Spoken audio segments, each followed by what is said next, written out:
अंतरवाली सराटीच्या वेशीवर सुरू असलेल्या लक्ष्मण हाके यांच्या आमरण उपोषणाचा आजचा दुसरा दिवस आहे.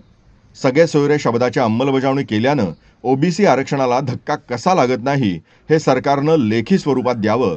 त्याचबरोबर बोगस नोंदींद्वारे कुणबी प्रमाणपत्र वाटपाचा कार्यक्रम शासनानं त्वरित थांबवून त्याची चौकशी करावी.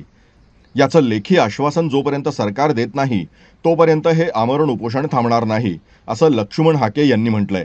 त्याचबरोबर तानाजी सावंत हे जातीयवादी मंत्री असून त्यांनी तात्काळ राजीनामा दिला पाहिजे, अशीही मागणी यावेळी हाके यांनी केली आहे.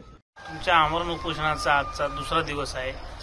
आपल्या मागण्या काय आहेत आणि तुम्ही वडीगोद्रे उपोषणाला बसलायत अंतरवाली सराटी रोडवर, तर काय मागण्या असतील आणि तुम्ही काय सांगाल सरकारला?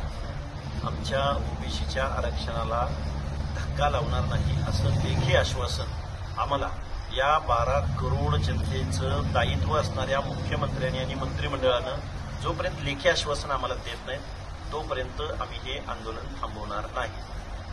ही आमची पहिली मागणी.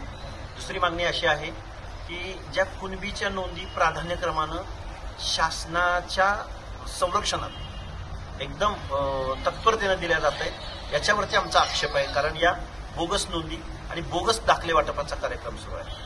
आमच्या एखाद्या बीजेएनटीचा किंवा ओबीसीचा एखादा दाखला काढायचा म्हटलं तर आमच्या एखाद्या पालकाला 2-2 महिने हेलपाटे घालावे लागतात त्या अधिकाऱ्यांपर्यंत, आणि यांना मात्र टेबल लावून कुणबीची सर्टिफिकेट वाटली जात आहे.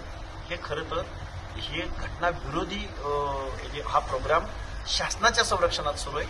हे त्वरित बंद झालं पाहिजे आणि याची चौकशी झाली पाहिजे, ही आमच्या ओबीसीची मागणी आहे. आणि जर यांना अशा पद्धतीचं जर काय सगळे सोयरे वगैरे असा जर काही जी आर निघत असेल तर तो आमच्या ओबीसीच्या आरक्षणाला धक्का कसा लागत नाही. प्रत्येक पुढारी, उपमुख्यमंत्री, मुख्यमंत्री म्हणतात की आम्ही ओबीसीच्या आरक्षणाला धक्का लावत नाही आहोत, तर कसा धक्का लागत नाही हे शासनानं आम्हाला लेखी स्वरूपात आमच्या समोर मांडावं. त्या दिवशी आम्ही हे आंदोलन थांबवणार आहोत. नाहीतर या महाराष्ट्रामधला तमाम ओबीसी, बीजेएनटी, एसपीसी प्रवर्ग रस्त्यावरती उतरल्या वाचून राहणार.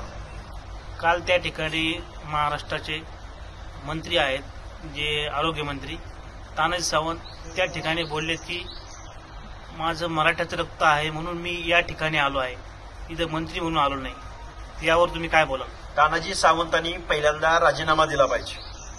मुळात या महाराष्ट्राच्या विधानसभेमध्ये निवडून जात असताना तुम्ही एक शपथ घेतलेली आहे आणि तुम्ही खरं तर जातीयवादी मंत्री आहात आणि तुम्ही घटनाविरोधी कृत्य करत आहात. तुम्हाला त्या मंत्रिपदावर राहण्याचा कुठलाही 1% सुद्धा नैतिक अधिकार नाही.